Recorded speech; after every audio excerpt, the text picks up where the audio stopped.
Welcome back, everyone. I'm Never Forget History, and I'm so glad that you decided to join us on our journey where we will be deep diving into a time that our country was torn apart, and many thought that the great experiment was going to fail. This is being put on the channel and with the support of the Confederate regulators for the purpose of educating and entertainment. If interested in checking them out, I will have a link in the bio. All right, so now to where we start the story. Most will say at the beginning, but where does this story start? We could spend a whole episode on that question alone. If y'all are interested, let me know in the comments and we can go down that rabbit hole. But for now, we are not going to pick a definite starting point. We're going to use the 1830s to the 1860s and examine the cultural differences between then and now in 2026.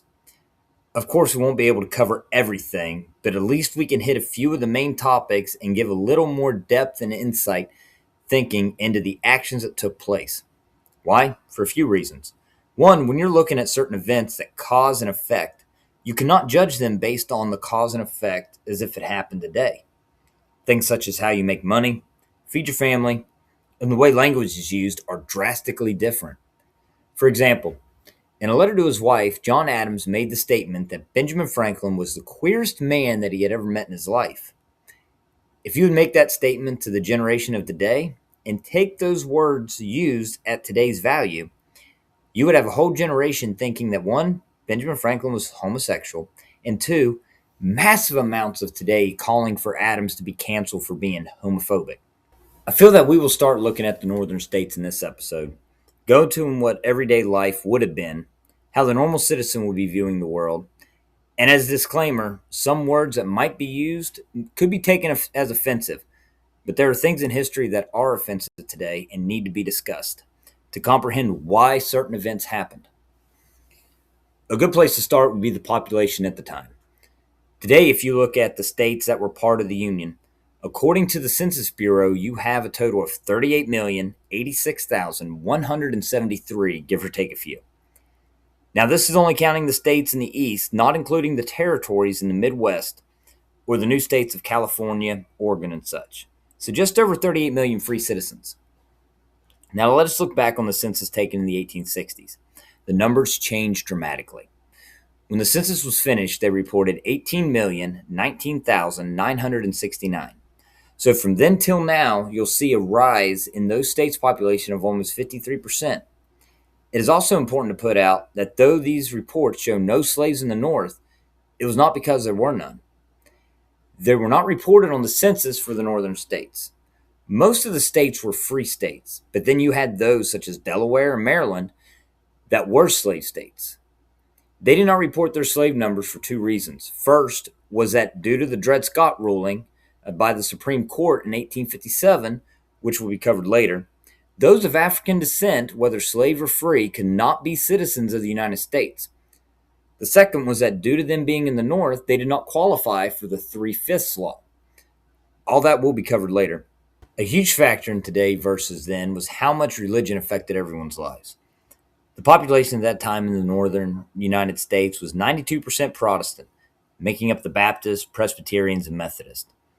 With the surge of Irish immigrants, the number of Catholics had risen to 7%, with the remaining being mostly Jewish and a few other religions.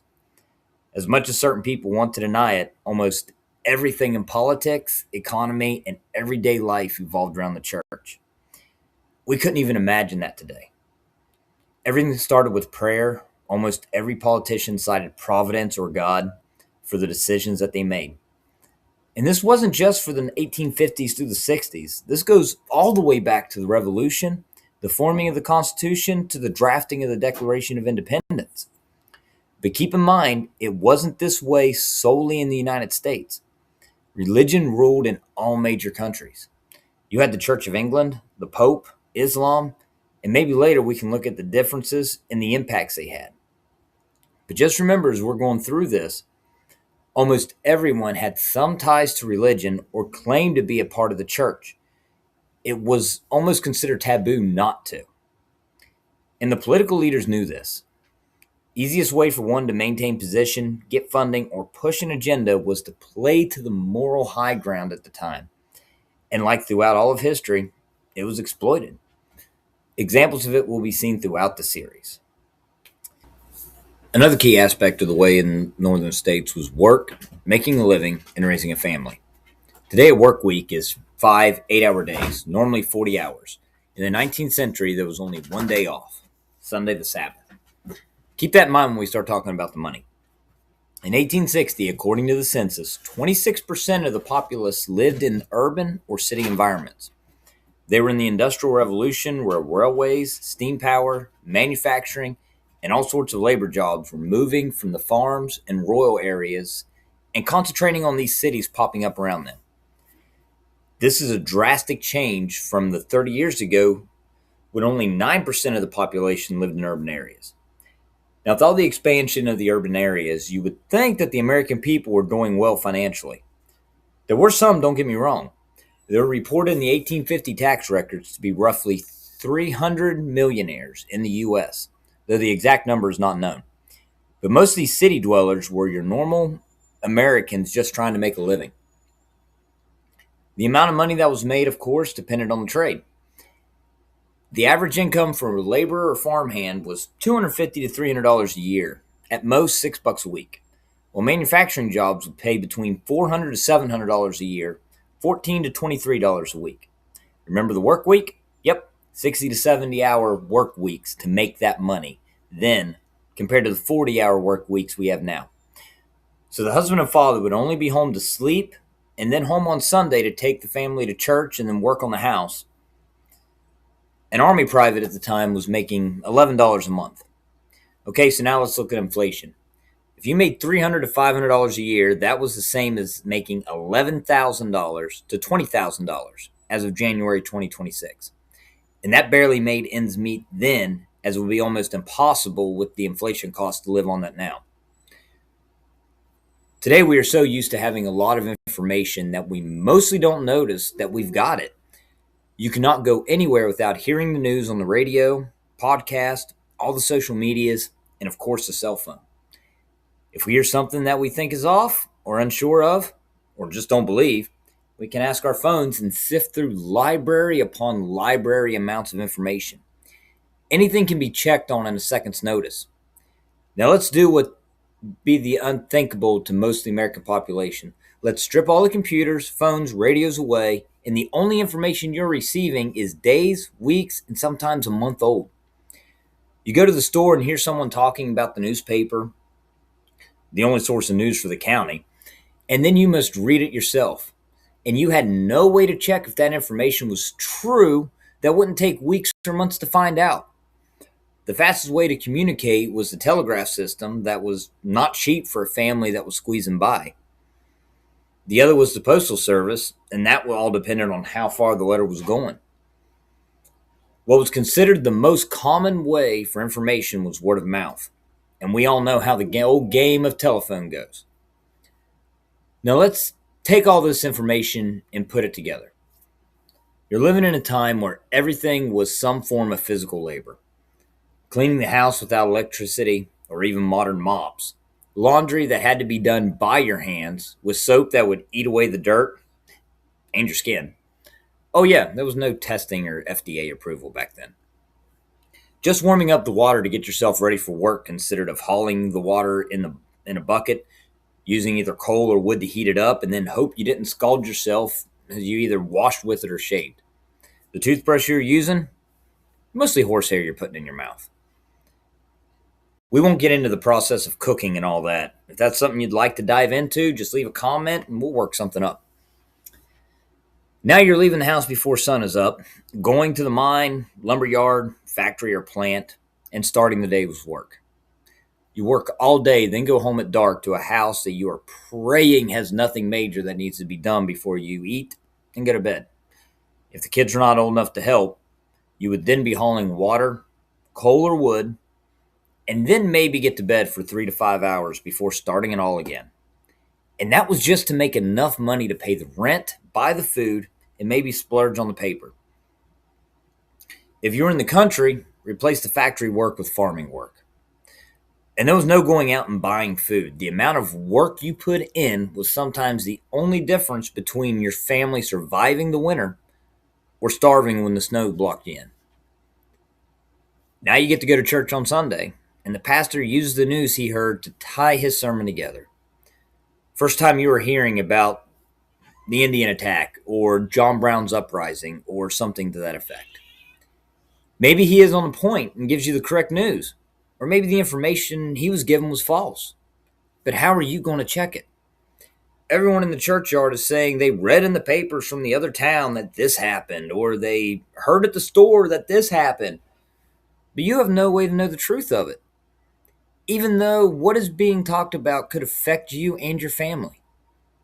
Now you have all the stress of living in the 1850s and trying to survive with the stress of not knowing what to do with the information you heard. You could ignore it, but if the information's true, then you might have just put your family in grave danger. You can move your family, but if it's false, then you just spent all your money on nothing and added that stress to you. It was a lose-lose situation. And then you had the political situation. Now, here's somewhere that there's good news for the 1850s. The political system was not as cut and dry as it is today, without you being either liberal, conservative, Republican, or Democrat, and God forbid you think outside your party lines. It doesn't matter if you do not agree with your party, you stand behind them and either win or go over the cliff with them.